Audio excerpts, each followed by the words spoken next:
Pärnu EKRE osakond on vahepeal olnud töises rütmis ja praegu on kätte jõudnud juulikuu ja meie linna asjaolud on muutunud selliseks, et tuleb anda ülevaade tegevustest, mis Pärnu linnas täna toimub ja sellest, kuidas tänane linnavalitsus on püüdnud Pärnu linna juhtida, sealhulgas korruptsiooniteemadest, sealhulgas probleemidest linna toitlustusega, nendest tagamaadest ja sellest, mida siis tuleval erakorralisel volikogul käsitluse alla tuleb. Et me oleme täna siin Luuleraadio Tavastuudios, kus loodame, et heli on nagu hoopis teisest puust kui eksperimentaalsed saated, mis me tegime nagu improviseeritud stuudios vahepeal, nii et loodame, et kõik on hästi. Ja ole hea, mina olen Sven Sildnik ja minuga siin Siimu Lopsik, saadik, volikogu saadik ja revisjonikomisjoni esimees ja Pärnu linnavolikogu revisjonikomisjoni esimees. Et ole hea, räägi siis, mainisid teemat selle koolide toitlustamisega, see on isegi ajakirjandusest läbi käinud, aga võib-olla kõik ei ole süvenenud. Milles on küsimus? Selle põhiline probleem, miks on Pärnus nüüd erakorraline volikogu tulemas keset juulit, ongi seotud siis, ja seal on mitu umbusaldust, ongi seotud siis peaasjalikult selle toitlustusküsimusega.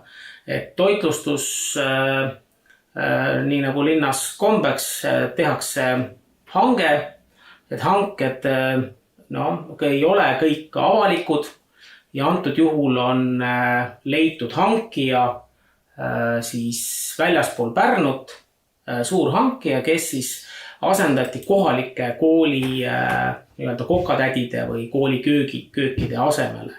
Ja see praegu on siis üks suur ettevõte, kes siis majandab nende väikeste kohalike ettevõtjate asemel. Jah, põhimõtteliselt varem ei olnud ettevõtjad, varem koolid või koolieelsed lasteasutused ise toitlustusid, need olid omad köögid ja oli siuke koha peal, oli oma kokk, kes seal siis tööd tegi ja nüüd võeti umbes 50 miljonise aastakäibega suur ettevõte, kes ka toitlustas Tallinnas näiteks laulupidu ja nende toitlustuse juures tõsteti hinda.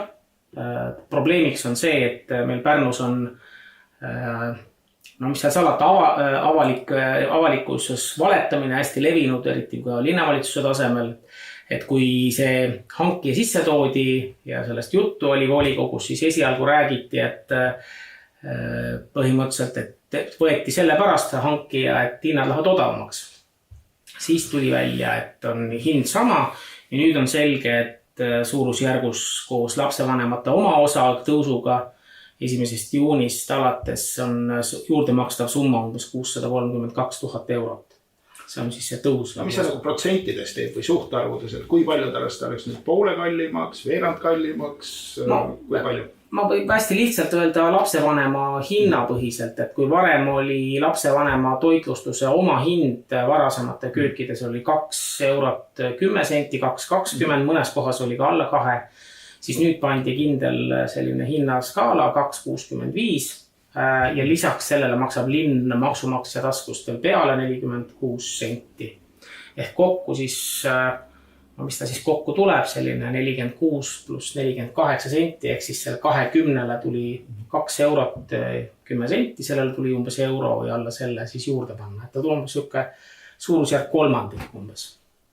Me oleme maksutõusudega harjunud, ma arvan, et keegi ei üllatu ja kui lubatakse midagi odavat nagu tuuleenergia, siis on teada, nüüd tuleb kirves selga, nii ka läks. Jah, aga vaata, siin on see küsimus, et võeti hankija, kui oleks see hankija nüüd toonud kvaliteetsema toidu, oleks kiire kättesaadavus, lapsed oleks rahul olnud ja mitmekülgne toit, aga antud juhul see suurusjärk 630 000, mis nüüd tuleb juurde maksta, selle eest see kvaliteet oli peaaegu olematu.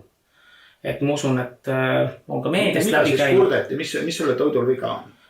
No toit oli sisuliselt siuke, kui keegi on ajaloost kursis Gulagi arhipelaagi ja sellise vangilaagri toiduga, siis umbes meenutas sellist vesist suppi, kus seal mõned asjad sees hulpisid ja lastele, kes olid harjunud ikkagi natuke teistsuguse toiduga, eriti kodus, siis oli see ka nende vanematele vastuvõetamatu.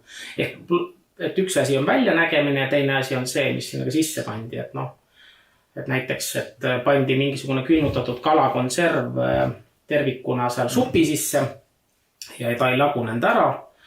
Ja ta oli lihtsalt selline ulpis seal vee sees ja toitlustuse siis nii-öelda nõukogu esimees, selle ettevõtte esimees ütles, et see on kalamedaljon. Aga selline... Seda võiks nimetada ka kestlikuks kahanemiseks. Ja konservi võib vaadata ka kui medalit ju. Kalakonserv või kalamedal. Ei, no absoluutselt. Sarnasus on ju silmaga näha. Ümmargune ja... Kes siis hakkasid kurtma või kus need kaebused tulid? Kaebused tulid enamasti lastelt ja laste vanematelt, sellepärast et see on nagu, ma usun ka peavoolumeediast läbi käinud seal juba juuni alguses, kui lapsed tulid, nad ei söönud neid toite ära ja pluss olid probleemid toidu jagamisega, et seal näiteks leivaviil jagati 3 lapse vahel. Et üks leivaviil tuli teha 3 ja aeti sassi, kaalu kategooria, kus seal 20 lapsel oli üks väike törts moosi jäetud, et kuidas sa seda moosi törtsu nagu niimoodi jagad. Ja et neid näiteid oli veel. Kõik lasteaiad küll ei läinud sellele, seal erinevatel põhjustel, kes olid suutnud sisse rääkida selle, et neil jääb oma köök ja siis kokatädi alles. Aga nüüd ongi probleem, et enamus juba nii-öelda koolieelsetes lasteasutustes on selle toitlustaja all. Kas siis selles hankes või lepingus on kirjas, et seal tuleb üks leivaviil 3 lapse kohta jagamisele ja põhimõtteliselt on vesi ja kapsaleht, selline supp, kuidas see leping tehtud on? See on hea küsimus selles mõttes, et hankes olid väga paljud asjad sisse kirjutatud, kvaliteedile seal küll väga palju rõhku ei olnud pandud, aga et põhiline oli see, et toit peab olema valmistatud 2 tunni jooksul ja see jõudma siis lastele nii-öelda värske, jah. Aga see 2 tundi tähendas seda, et sa võid seal makaronega näiteks eilseid makarone soojendada, et see on ka värske. Et selles mõttes, et seda tõlgendada on hästi lai. Aga kontrollida ei ole ka väga lihtne. Jah, näiteks, et seal olid makaronid keedeti seal eelmise päeva hommiku valmis ja järgmine hommik lihtsalt oli see soojendada vaja, et siis oli ka, läks nagu hanke selle 2 tunni sisse, selles mõttes võib ju kõik asju ju niimoodi. No tõlgendamine ongi meil tänapäeval see kunst, millega siis endale heaks ja teistele halvaks tehakse. Jah, et seal ongi see probleem, aga nüüd kogu see probleem, kuna see tekitas Pärnule ühe kõige suurema mainekahju, ma julgen väita ikkagi, et olgu öeldud, et valitud ettevõtja, kes valiti, Baltic Restaurants Estonia, suur ettevõte, kes siis on tema nii-öelda juhatuse esimees on samal ajal ka Töötukassa nõukogu esimees. Et siin võib ka sellise seose luua, et kokatädid, kes nüüd töö kaotasid selle tõttu üle 20 Pärnu nii-öelda koolieelses lasteasutuses koka, need läksid siis Töötukassa järjekorda. Põhimõtteliselt ei visatud lausa tänavale, see on suur asi. See on tänapäeval väga suur asi, sul on kuskile minna. Super luks. Ja ilmselt, miks see on see Previsjoni selline kahtlus, et seal on seotud siis sellise arvatava poliitilise korruptsiooniga, on seotud sellega, et isegi praeguses olukorras, kus linnavalitsuse esindaja, linnavalitsuse pressikonverentsil näiteks, kus esitatakse valeinfot isegi linnasekretäri tasemel näiteks, et lihtsalt maha vaigistada ja probleemidele mitte tähelepanu osutada. Mõni näide ka tuua? Ja see sama, kas või see, kui sealt küsiti, et kas sellega hoiti kokku näiteks raha, siis kui ma ei eksi, see oli vist linna kõrgem ametnik ehk siis linnasekretär, kes siis tõi välja selle, et ühiku hind jääb samaks, aga oli ju teada, et ühikuhind ei jää samaks, et hind tõuseb hoopis, et ja kui varem lihtsalt oli räägitud, et tuleb nagu kokkuhoid, et see oli nagu otsene vale info. Aga no eks me oleme võib-olla siin natuke sellega harjunud. Et räägitakse üht, aga tehakse teist. Ja milline see asjade käik nüüd on, mis edasi saab? Ja nüüd edasi saab see, et noh, ikkagi probleeme oli nii palju. Abilinnapea Ene Täht, kes siis peaks vastutama vastava valdkonna ees, kadus peale seda praktiliselt ära. Oli isiku peidus sisuliselt seal kuni volikogu istungini juunikuu ennem jaanipäeva 19. juunini. Ja eks ei jäänud muud üle, kui vähemalt vastutajale siis esitada umbusaldus, et sellises olukorras, et kui on pikalt veel väidetavad 3 aastat planeeritud sellised asjad ja linnale selline kahju toodud, arvestades siis ka laste sellist tervisehäired lastel, näiteks seal kahtlustatakse ka siis kõhuhädasid, mis on sellest toidust tulnud, esitati umbusaldus. Aga siis kättemaksuks ilmselt või mingi seosega esitati ka umbusaldus revisjonikomisjoni esimehele, kes siis. Ja on see nüüd põhjendatud, sa oled siis esimehena teinud tööd, et seda asja avalikkuse ette tuua, mingi käik sellele nurjunud hankele anda või on muud põhjused? Revisjonikomisjon on lihtsalt toonud väga palju teemasid välja. Olgu öeldud, et revisjonikomisjon, mis on Pärnus olnud siiani 36 aasta jooksul, jõudis esimese ametliku seadusliku otsuseni, mis viitas siis linnavalitsuses tööhõivepoliitikat ja nii-öelda hästi suurt töötajate liikuvust, et hästi palju inimesi lahkub mingil põhjusel. Siis see oli esimene otsus üldse 36 aasta jooksul. Ja eks revisjon on toonud siin ka teisi hiigeltuugenite teemasid nii-öelda lauale. Põhiprobleem on ju see, et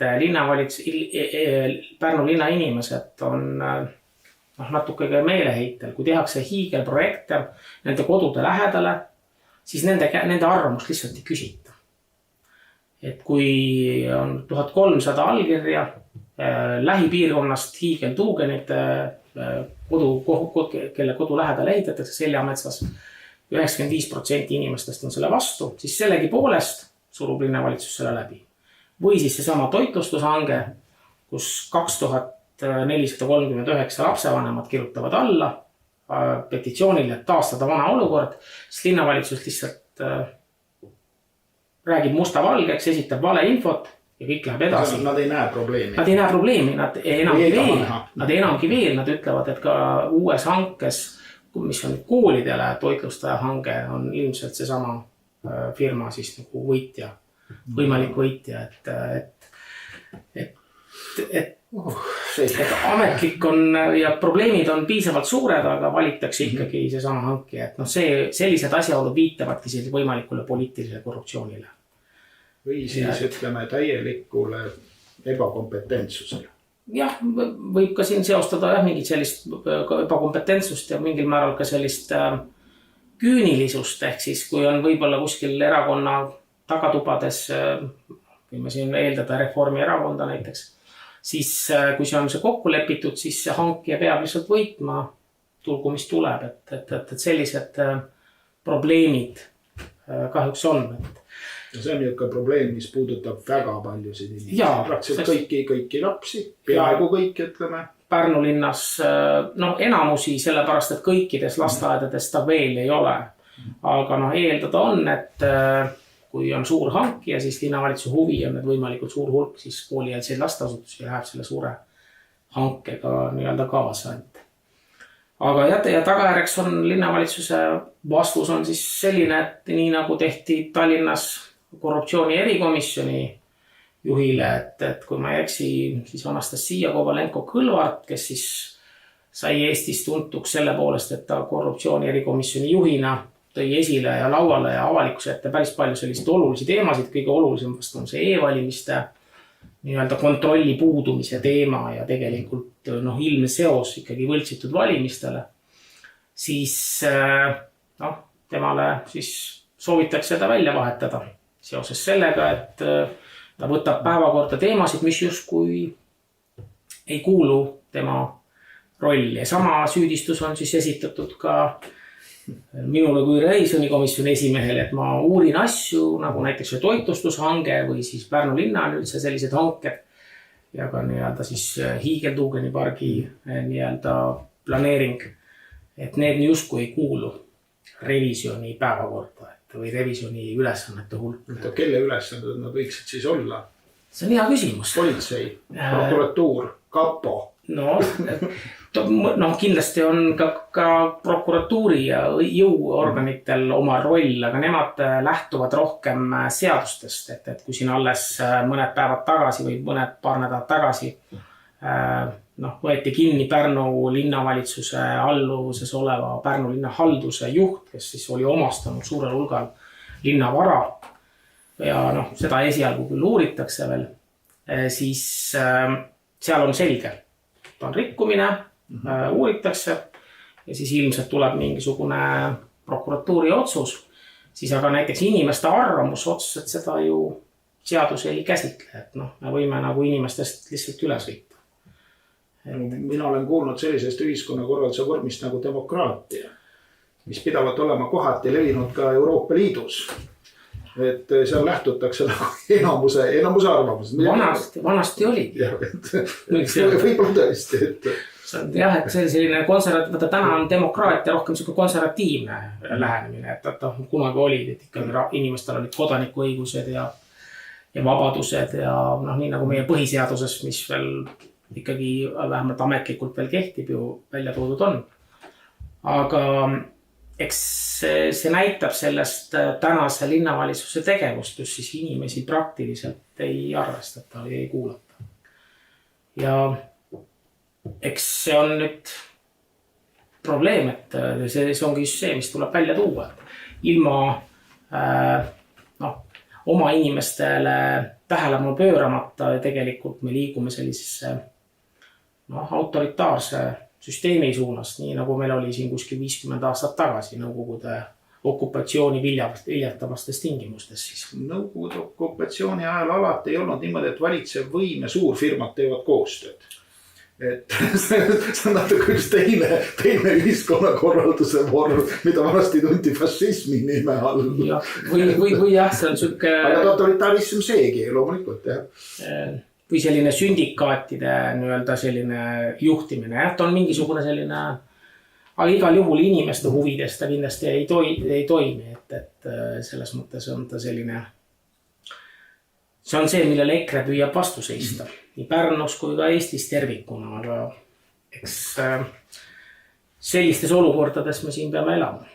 Eks see on selge vihje ka valijale, et mida nüüd siis lähenevate kohalike omavalitsuse valimiste eel nagu teha, mida mõelda, kelle tegevusi jälgida, mis järeldusi toimuvast teha, et see tõesti, ma arvan, et see võib-olla see tuuliku mõjud ei ole kohe nii ilmselged nagu sellise, ütleme, kehvakese koolitoidu omad, mis kõhu lahti teeb või kõhu tühjaks jätab või rahakoti tühjaks jätab, kuidas ta siis parasjagu on või teeb ta kõike.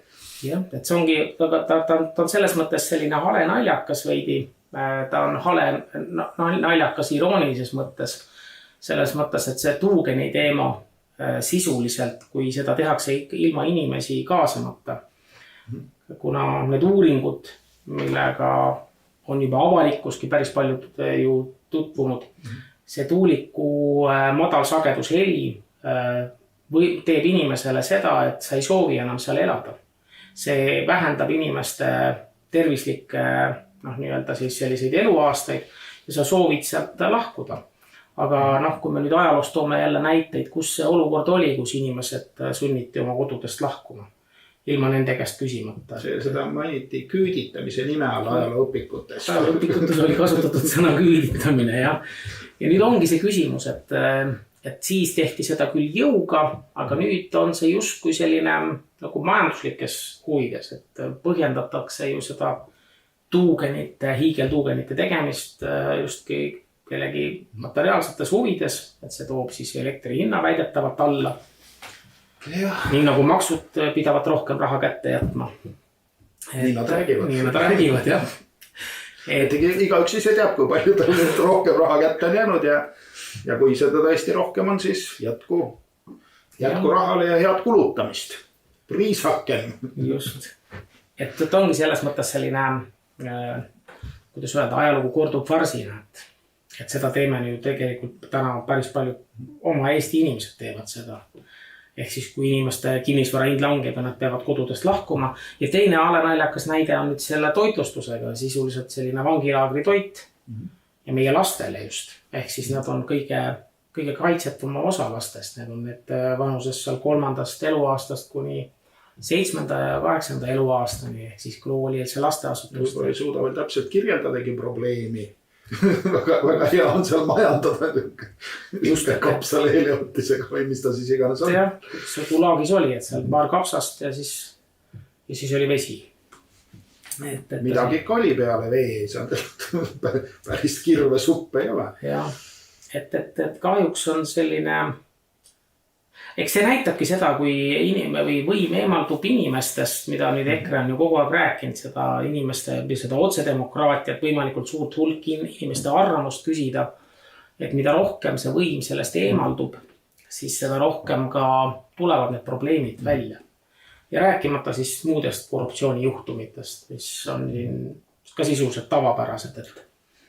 Aga tulles veel korraks tagasi nende tuugenite ja konkreetselt nagu tervisemõjud ja selle infraili nagu, mis ta iganes siis on, need kiired kõikumised seal.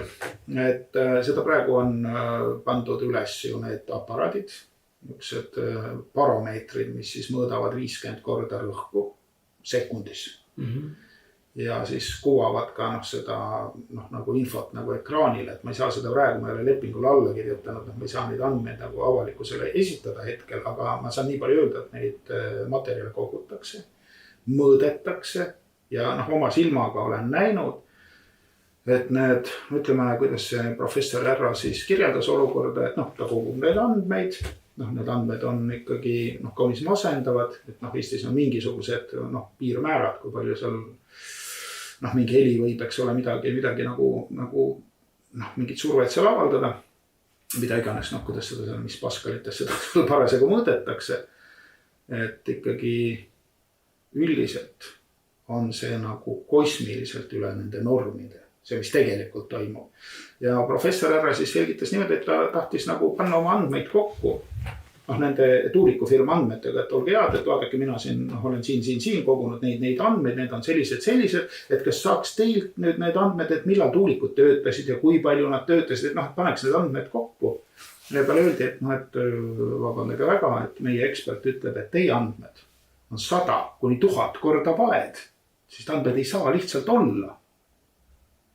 Ja tal ei ole mitte üks aparaat, mis mõõdab. Need aparaat on seal nagu suurem kogus ja nad ei mõõda mitte 1 minut, nad mõõdavad seal pikka aega, eks ole, regulaarselt.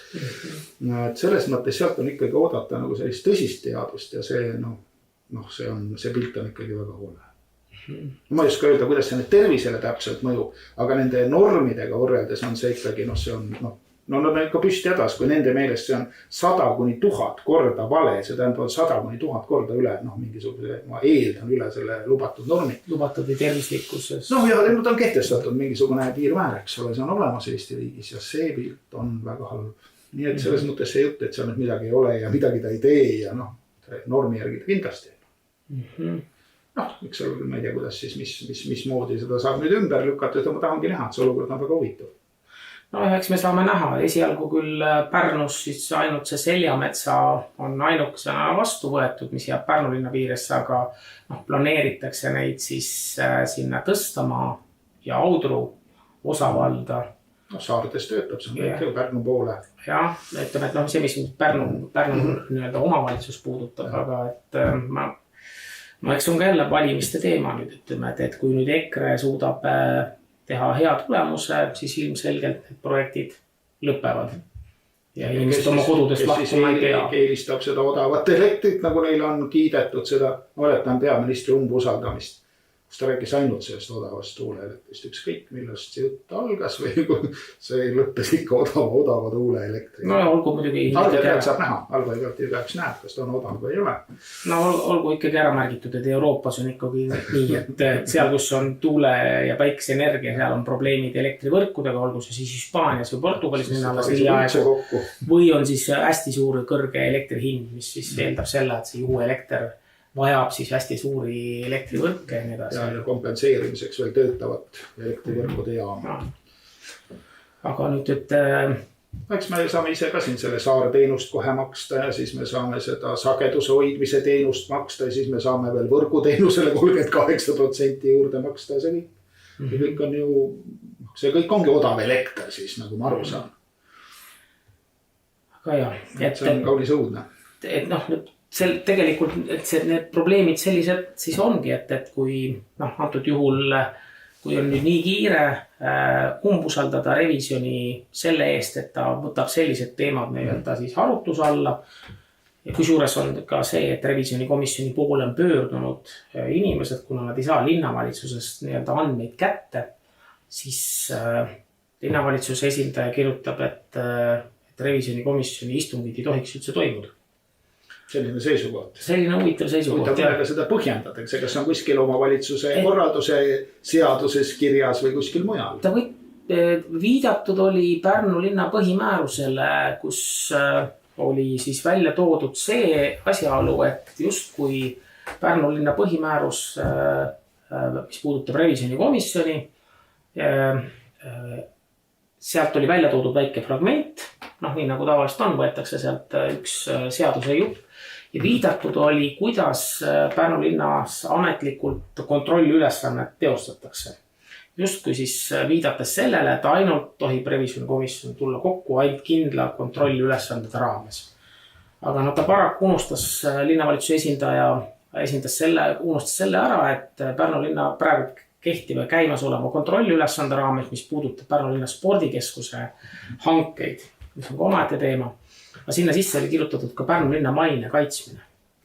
Nii et ma usun, et see toitlustus ja inimesed... Maine kaitsmine oli nüüd kuhu sisse kirjutatud? Kontrolliülesandesse ka.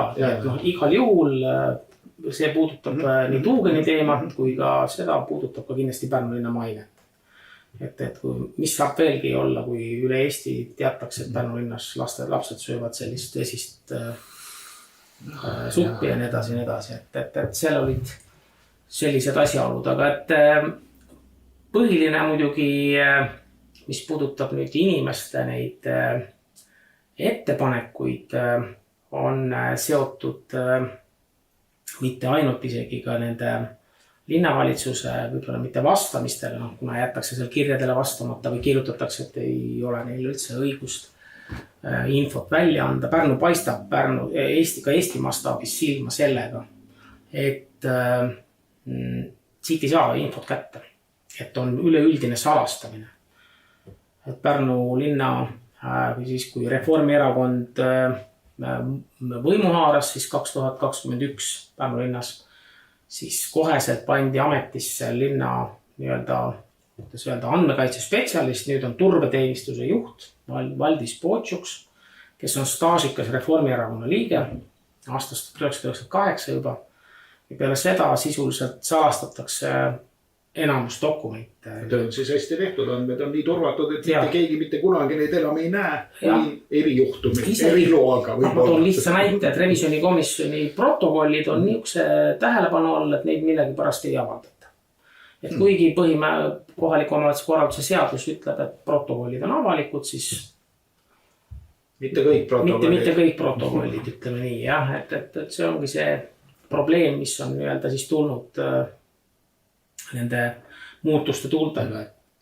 Et ühest küljest on inimeste arvamust eiratakse ja teist küljest kõike salastatakse.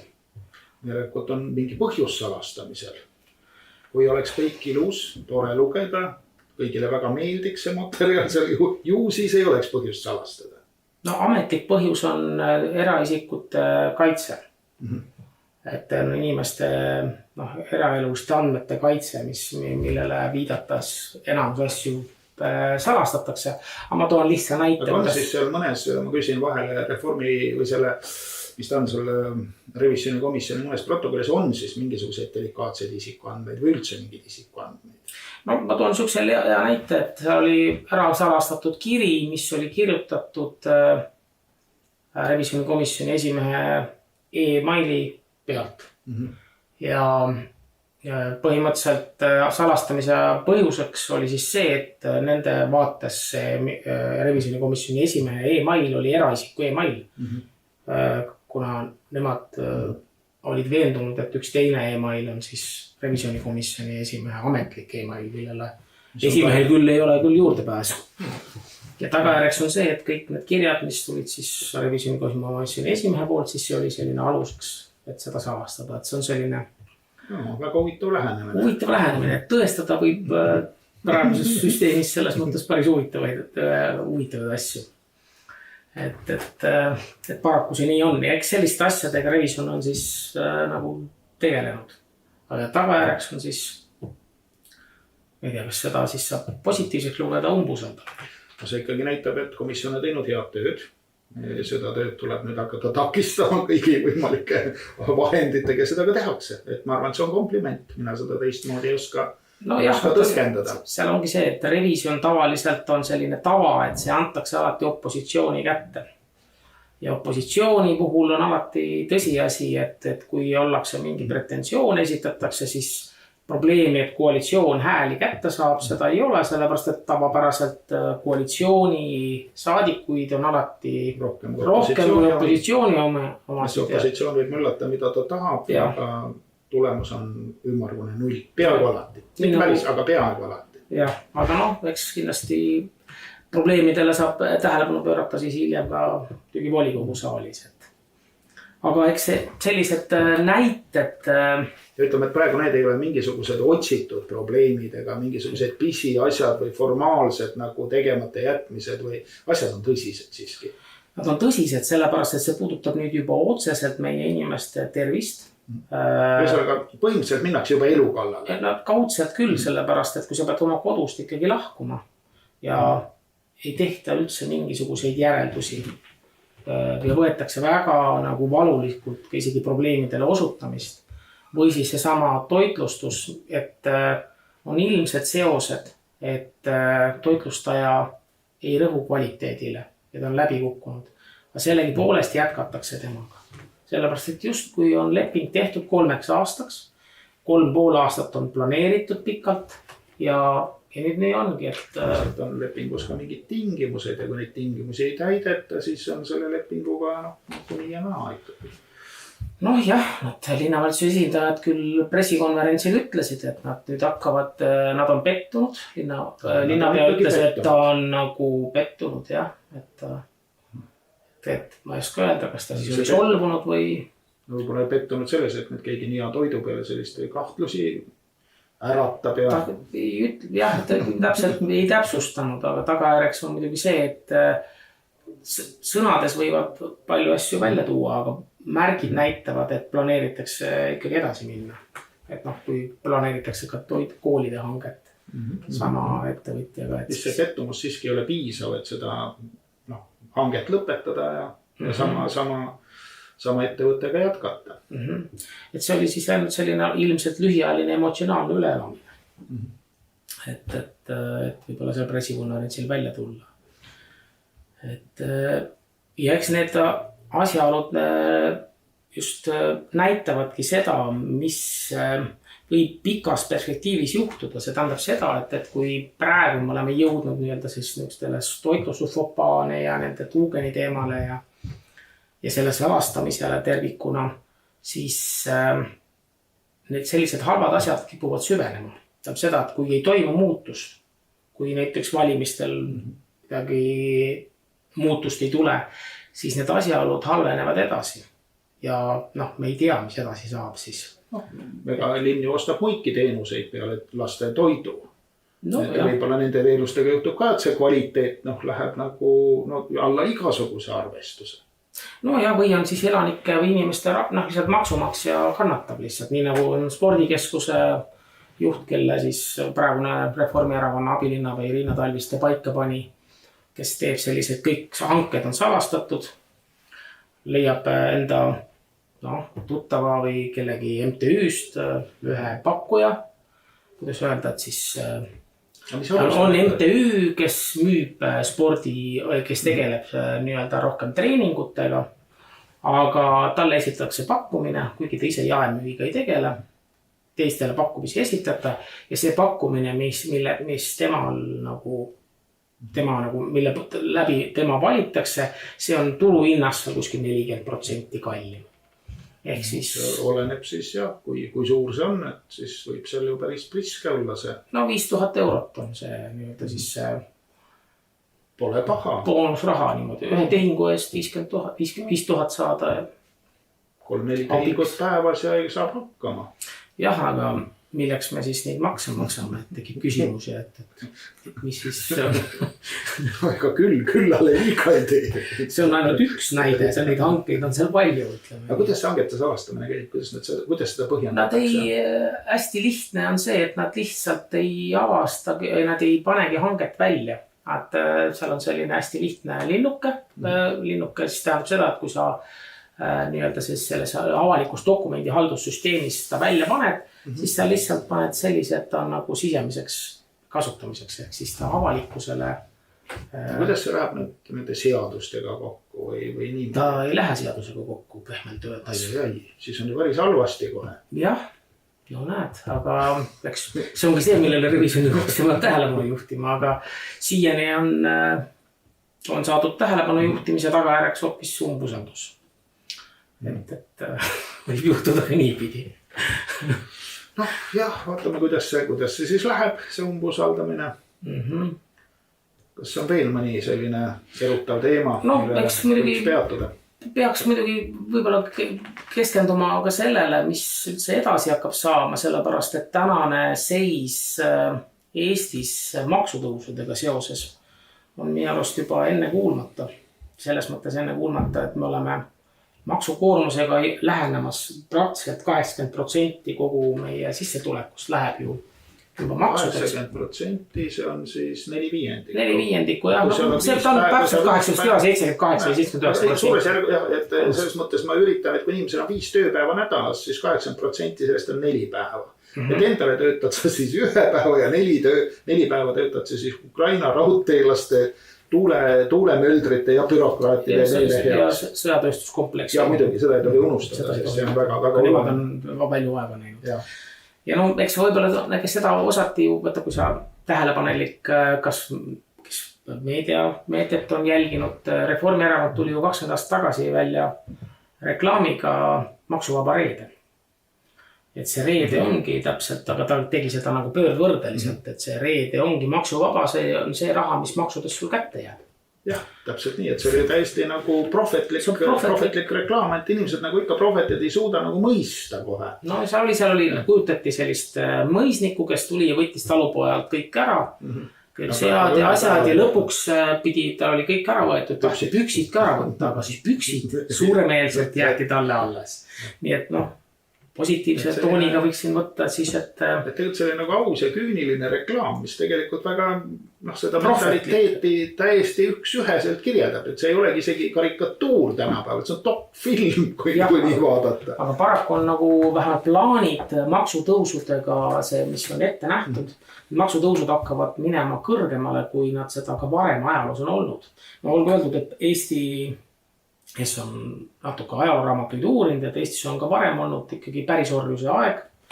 Ja sealne maksukoormus kohalikule talurahvale maksimaalselt oligi seal kuskil Rootsi aja lõpus ja Vene keiserliku võimu Balti erikorra tingimustes umbes 80% maksudest tuli siis ära anda. Aga täna hakkab see juba minema, kui nüüd nii edasi läheb. 2026 siin planeeritakse ju veel käibemaksu tõusu ja kaitsemaks, mis on nagu tulemas aktsiisid ja maamaksu tõus. Et kui need ka sinna juurde panna, siis see hakkab minema juba veelgi kõrgem. Väliseksperdid on soovitanud meil ju veel makse kehtestada, eriti varamaks, et kui kellelgi peaks veel ikkagi mingit vara olema vaatamata kõigele, saab püksid. Just. võib-olla veel on pidulikud püksid olemas pühapäeval. Milleks kahelt püksid? Jah. Et iroonia, tegelikult on see alanaljakas ja see on üks põhjus, miks me oleme ka Pärnu linnavolikogus tulnud välja eelnõuga ja ilmselt me tuleme veel, et seda maamaksu vähemalt, mis peaks olema nii-öelda kohaliku omavalitsuse otsustada, et seda vähemalt säilitada praegusel tasemel, et meil ei ole võib-olla võimekust seda riigi tasemel. Kuidas meil Pärnus siin praegu see maamaks on seda tõstetud juba? Teda tegelikkuses, kui nüüd see ümber maamaksu, uus maamaksu seadus tuli ja muudatused 2024. aastal, siis 2025 oli uue korra järgi väga paljud omavalitsused tõstsid makse. Pärnu tänane linnavalitsus tekitas 2025. käesolevaks aastaks sellise ülemineku aja. Ehk siis need maksud väga palju ei tõusnud. Et määras need maamaksu määrad seal kuskil kogu selle hindamise hulgalt, seal kuskil 0,%-ga, alla 1% vist ainult ühel näitel, seal 1% kogu hinnast. Aga mis on probleem, et järgmiseks aastaks on planeeritud suur tõus. Kui suur? Ta on 10% laiemalt, umbes suurusjärgus planeeritakse inimestelt rohkem kätte saada 235 000 umbes. Ja see on nüüd vähemalt meie fraktsiooni selline plaan, et vähemalt selle võiks nagu ära jätta, arvestades seda, et need maksutõusud mujal on niigi ja inimesed on see toimetuleku piiril päris paljuski. Mida ka jaemüüjad ju räägivad, et mingil hetkel tuleks ikkagi see maksutõusude ralli igal juhul mitte ainult lõpetada, praeguses tingimustes me kasutame neid võimalusi, mis praegu on, aga kui EKRE võimule tuleb, siis kindlasti tagasi pöörata. Ei ole põhjendatud kas või see Rail Baltic või see rohepöörde rahad, sellepärast, et seal on selge see, et mingile väiksele seltskonnal on see kõik üüratult kasulik ja kindlasti ega ametnikudki, nende suugi seinapragu ole, et eks nad tahavad ju ka saada oma osa, sest nemad ju seda otsustavad. Kuidas see asi täpselt käib, me ei tea, aga võime oletada. Peaminister ka kunagi kilekotiga ringi jalutanud, et nüüd siis teevad seda tööd alamad ametnikud. Miski ei ole uus siin päikese all, eks, et aga teistpidi on see ikkagi poliitiline korruptsioon ja see on see näide, kus siis inimestelt võetakse nende vara lihtsalt käest ära ja seda väikse grupi huvides lihtsalt, et paraku olles ikka Eesti põhiseadust põhjalikult ikka lugenud, sellist punkti seal ei ole, et tuua. Aga selle saab sinna sisse viia, et kui see valijatele väga meeldib, siis nad valivad nende poolt ja teevad ettepaneku, et olge head, tehke põhiseadusse väike parandus, et see raha äravõtmine ei oleks enam vargus, vaid et see oleks selline, kuidas öelda, ametniku kümnis näiteks või kümnis on vähe, tänapäeval on see ikka 20%. Suurfirmad, eks ole, kes riikidega majandavad kogu maailmas, seda nimetatakse kickbackiks. Mina olen peaminister, sina oled tankimüüja, ma ostan sult, eks ole, 100 tanki, aga 20% läheb minu MTÜ või mingisuguse firma arvele. Jah, või et näiteks, et on tulemas mingisugune pandeemia, kas planeeritud või mitte planeeritud. Ja siis on vaja inimesi selleks eelnevalt siis pookida. Meil ju umbusaldati ühte kõrget euroametnikku, ühte von der Leyeni nimelist, jah. Seoses sellega, et tema meesterahvas vist oli seotud kõrge. Siuke ravumi, kas te Pfizer mitte ei olnud? Jah, ta oli vist nõukogus. Ja seal ju mingi meilide asi oli ka, või mis SMS-idega, või kuidas see suhtlus käis sellises väga kummalises kanalis ja neid SMS-e keelduti avaldamast. Ja vist ei avaldatud isegi siis, kui kohus otsustada, et neid ikka peaks nägema, et see on selline avalik huvi ja nii ja naa, ikkagi suured rahad ja Euroopa asi ja nii, aga mingit läbipaistvust minu mõttes seal siiamaani ei ole. Ja ega see umbusaldamine ka kukkus läbi loomulikult. Eks see näitabki selles mõttes inimesed versus poliitiline selline establishment või poliitiline eliit. Ehk see erisus järjest suureneb, aga seda ju näitavad, ma lihtsalt segan vahel, et ka Eesti need uuringud, et Eesti inimesed ei tunne, et nad oleksid selle ühiskonna osa. Vanasti oli see, et nagu muulased, venelased, kes iganes, tundsin, see Eesti riik ei ole nagu nende asi ja nüüd tunnevad eestlased samamoodi. Kas see mitte 80% pealt ei puhkunud 50 peale? Jah, 79-lt 51 peale. Jah, et umbes siis 80 pealt 50 peale. Paari aastaga, see on päris suur kukkumine. Ja need aastad on ju olnud see Kaja ja Meeskaja. Jah, see on vahetult peale seda, kui nende väitas siis Ikke või kuidas nad seda nimetavad, siis seal erinevatel põhjustel siis tegelikult see on ju päris apparatuuritööga maha võeti. Eks ta näitabki nüüd, et inimesed ei tunne, et see oleks nende riik ja see käitubki nii halvasti, nagu siin Pärnu need näited olid ju suurepärased. Et ega riik ei tee midagi muud kui Pärnu linn. Samasuguseid asju. Pärnu on nagu selline väike minimudel mõnes mõttes, et see, mis siin Pärnus toimub, kui me veel ajalukku lähme, siis me võime veelgi rohkem paralleele leida.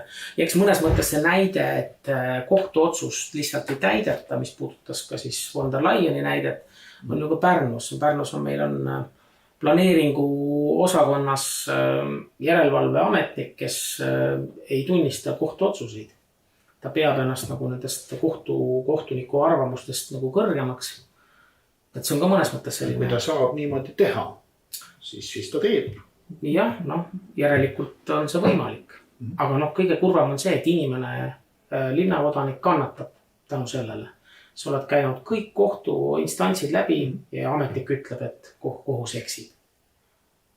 Kuhu sa siis edasi? See näitabki seda, et ainuke lahendus on see, et kui reaalselt kogu see süsteem peab minema tootvale tööle jalga puhkama. Täpselt, ma ilmselt see peab olema ikkagi Rahvaerakonna või ütleme ka, mis sa saate EKRE muutustes, sellepärast, et ma küll ei näe, et keegi teine. Uus prokuröride partei hakkab siin midagi muutma. Väga edukas partei, praegu raha voolab nagu sinna parteisse külluses arvest. Või on mingisugune selline mänguopositsioon, nagu on parempoolsed täna, kes siis 200 prokuröride partei. Seal on propagandamaad ka muidugi, see ei ole ainult prokurörid, võib-olla liiga suur au prokuröride, seal on igasuguseid süvariigi tointe. Aga on näha, et selle asjaga praegu tegeletakse. Ma ei tea, kui inimesed tavaliselt ikka nõvatavad uus partei ja mina neid vanu ei taha, nemad kõik on ühesugused ja pahad ja nüüd me saame uue ja neid uusi häid on nagu minust nii palju neid rehasid on juba olnud.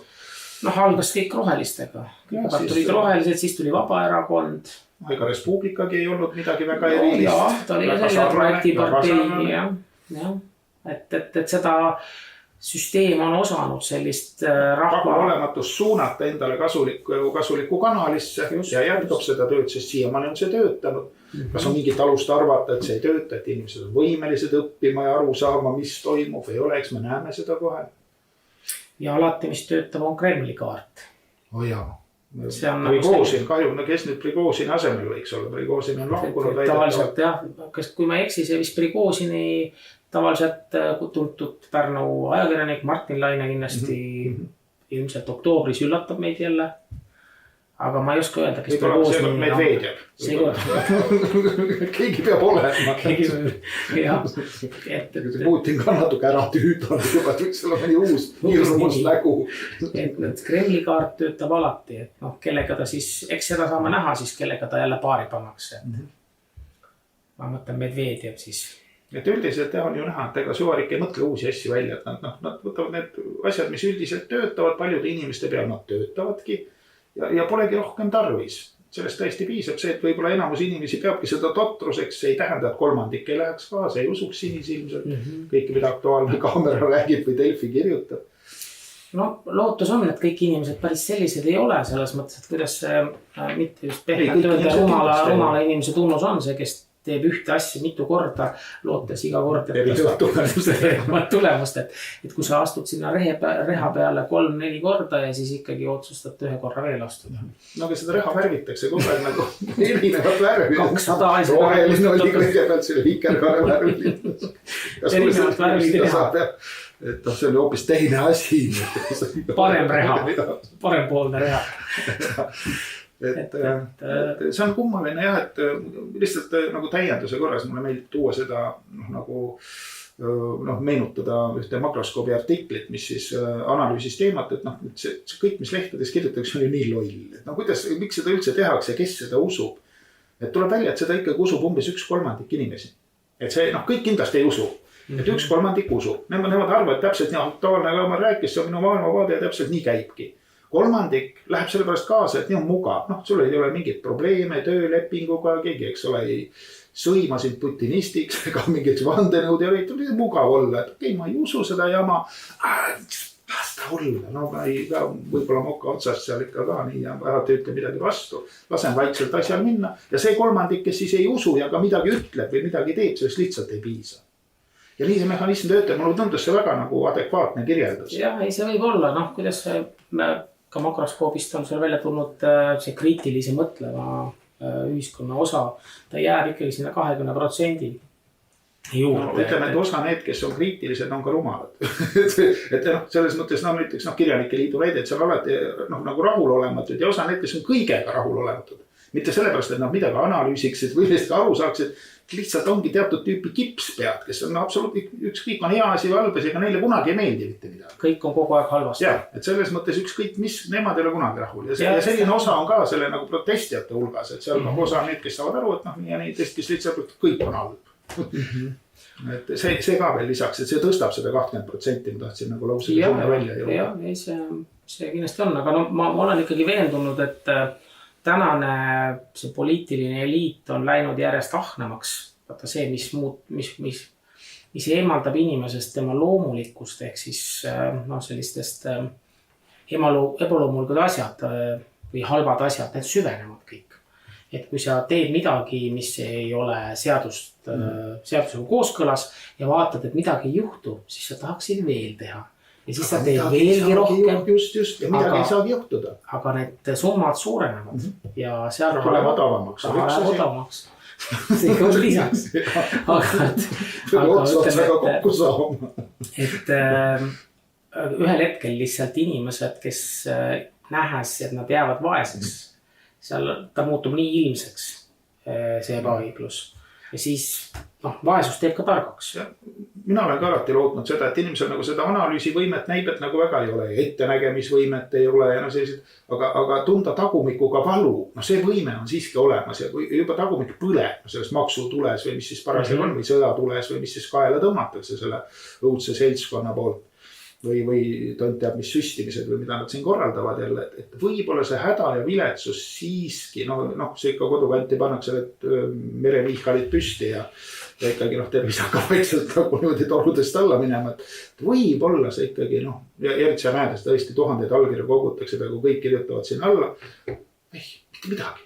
Aga ikkagi positiivselt ikkagi on ka, kas või see, et ikkagi need M-valimised tänu sellele tähelepanu juhtimisel ikkagi OECD ikkagi käis ja rääkis. Just. Ja tegelikult tegi 30 lehekülge ja väga sisulist juttu. Jah, see on diplomaatilises keeles, aga kui seda nüüd nagu mõistusega lugeda, siis seal on heaks kiitu mitte mingist otsast. Seal on ikkagi väga tõsised etteheited. Jah, viisakas vormis, aga sisu on ikkagi masendav. Ja tulles selle juurde tagasi, et nad teevad asju ja teevad järjest rohkem, sest nad on karistamatud ja nad ongi. Valimised on ju ka sellised, nagu nad on, et seal võib-olla aitab paberil valimine ikkagi rohkem, aga kuna osa inimesi on nii mugavad, et nad ikkagi üritavad seda e-värki nagu teha, et siis ma ei tea, ma arvan, et mida vähem seda kasutatakse, seda raskem on ikkagi võltsida. Need paberhääled ikkagi, kui need on suurem osa, siis ei saa olla sama palju e-häälist, need lihtsalt ei ole nii palju valijaid, sa ei saa nii palju võltsida, kuskil tuleb see piir vette. Natuke sa saad juurde teha neid aga mitte nagu sa ei saa kahekordistada valijate arvu. Aga ma arvan, et ikkagi see raskus, et muudavad inimesed ikkagi rohkem mõtlema, panevad rohkem mõtlema ikkagi. Eluraskused, et kui sul ikkagi reaalselt, kas või see toitlustus, fopaa, et kui varem linnavalitsus, mis seal salata, seal hangetega pannakse seal 5000 või tehakse fiktiivne, hoitakse linna 600 000 raha arvel, mis tegelikult ei ole raha ja nii edasi ja meie maksumaksjate raha siis nüüd see toitlust, sellised probleemid tulevad nagu koju kätte, et kui ka lapsel ei ole lõpuks enam süüa või sa pead kodust lahkuma. Laps tuleb koju näljane, kuri, sööb sul süldi ära, mida sa mõtlesid ise süüdast, hunt tuleb krava käib korra ära ja kõik käib. Jälle on küll kapp tühi, laps on puuta nurga teinud. No, et siis see jõuab nagu kohale. Et vaat see ongi see, et kas või see toitlustuse näide on ehe näide, kuidas poliitiline korruptsioon lõpuks puudutab kõiki lapsi. Automaks puudutab ka väga paljusid. Täielik ülekohus, täielik mõttetus, mis nad selle rahaga teevad. Ma ei tea, aktsiis on meil isegi nii suur, et kui nad tahaks, ma ei tea, teid lappida või midagi sellist teha, see on ju võimalik. Kui ma eksi, kas need automaksjaid praegu ikkagi mingi hulk ei ole oma maksu ära maksnud? Ei ole hea, aga neid nüüd ähvardati kuidagi seal, mis ülenevad eriti teemasse, kuna mis olen jalgrattamaksu veel ei ole, et siis ma nagu hingan kergeldatult ja mitte küll ei valinud Reformierakonna poolt, aga teemasse nii väga ei süve. See karikas läks minust mööda. Oli info, et nad tahavad anda kohtutäituritele lihtsalt. No küll nad annavad ja siis asi läheb muidugi väga kalliks ja väga ebameeldivaks. Jah, kohtutäituritel tavaliselt. Kui keegi ei maksaks, siis nad oleks hädas, neil ei ole neid täiturid nii palju võtta lihtsalt. Kuna suurem osa ikkagi maksab, et selle vähemuse murdmine on neile omakorda lihtsam. Et selline asi vajaks küll nagu sellist koordineeritud nagu pikalt saatmist. Keegi ei maksa, tehke mis tahate, pange kõik vangi. Mis te siis teete, panete kõik pangaarved kinni ja kus pank siis raha saab. Jah, eks see on pangamure siis juba, pangaarved on mõjukad. Jah. Nendega ei tohiks sellist nalja teha. Ikkagi raha ja ei ole kogu raha, ütleme nii. Jah, aga ma usun, et see midagi nagu näitab ikkagi, et nii suurt mittemaksjate hulka varem ei ole olnud. Seda ei ole varem olnud. Ja seda ei ole ju ka nagu eriti koordineeritud seda vastu hakka, et inimesed lihtsalt ei maksa. Aga võib-olla ei olegi maksta, maksaks, kui oleks mul ei ole, ma ei saa. Sama nagu maamaksuga. Palju inimesed elavadki peost suhu. Et näiteks pensionäride, see eelnõu, millega EKRE fraktsioon siin nüüd tuli Pärnus, mis küll maha hääletati, aga tuleme sellega kindlasti veel. Siis näiteks, et kui on rannarajoonis seal 1000-ruudune maatükk, kui sa oled nagu lihtsalt kunagi ei suutnud ehitada enda majakese, sinna oli pärinud ja siis tänu sellele, et on rannarajoon, ta on hinnatud nii kalliks, et see maamaks on seal aastas 2460. Mitu 106, aga võib-olla inimene saab pensioni. Jah, 2 pensionäridest. See on üks näide. Kindlasti on seal erinevaid, kellel on võimekus suurem, kes võib maksta see 2500 aastas. Aga põhiseadus paragrahv 32 ütleb, meil on õigus ikkagi eraomandile. Eraomandit ei tohi võõrandada. Et see minu arust läheb ju nagu vastuollu sellega, et kui sul ei ole muud võimalust, et sa pead oma kodu ära müüma selleks, et hind on maamaks. See pole midagi, nad on mõelnud meile välja uue sellise, minu meelest eriti alatu triki, et kuna need vanadakodud on kallid, et siis sa annad nagu oma selle kinnisvara, mis sul on nagu selleks, ma oska öelda, mingi selline tagatis, et sa saad siis seal vaikselt vireleda. Ja siis, kui on läbi, siis mitte sinu pärijad ega lapsed ei saa seda vara endale, seda maja või korterit, vaid see läheb siis kroonule. Sellest, et kroonu on lasknud sul suuremeelselt vireleda vägistamisteenust pakkuvas vanade kodust.